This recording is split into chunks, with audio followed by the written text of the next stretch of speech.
আসসালামু আলাইকুম, কেমন আছেন বন্ধুরা? আজকে আপনাদেরকে দেখাবো বুটের ডাল দিয়ে চিচিঙ্গা বা সসিন্দা রান্নার রেসিপি।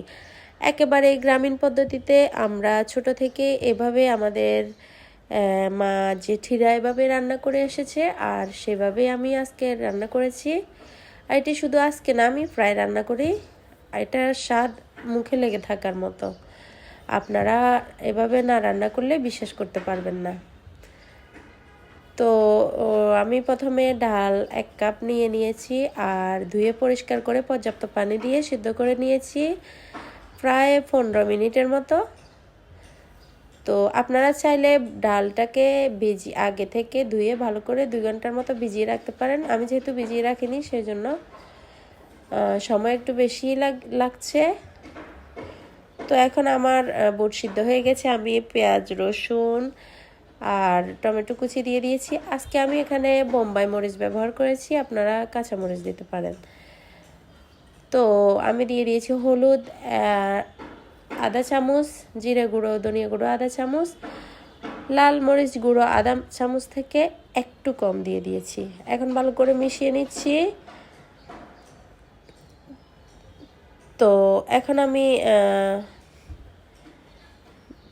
দিয়ে দেব, দেখিয়ে দিচ্ছি কেমন হয়েছে।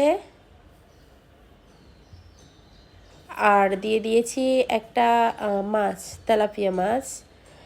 তো আপনারা চাইলে চিংড়ি মাছ দিয়েও রান্না করতে পারেন। তো আমি এই পাশে সসিন্দাগুলোকে ভালো করে ছোট ছোট কুচি করে কেটে ধুয়ে পরিষ্কার করে নিয়েছি। আর এখন হলুদ মরিচগুলো ফুটে গেছে, এখন আমি দিয়ে দিয়েছি আর ভালো করে মিশিয়ে নিচ্ছি। দিয়ে দিচ্ছি স্বাদ মতো লবণ। তো আর একটু মিশিয়ে নিচ্ছি আর ডেকে রান্না করে নেব 10 মিনিটের মতো, তাহলে রেডি হয়ে যাবে। আর কিছুই লাগবে না, একেবারে সহজ আর মুখে লেগে থাকার মতো একটা রেসিপি। অবশ্যই আপনারা বাসায় ট্রাই করবেন। তো দেখতে পাচ্ছেন আমি একটা বাটিতে সার্ভ করে দেখাচ্ছি। দেখতে যতটা লোভনীয় হয়েছে, খেতে তার চেয়ে বেশি মজার হয়েছে। যে একবার খেয়েছে সেই বুঝতে পারবে এটা।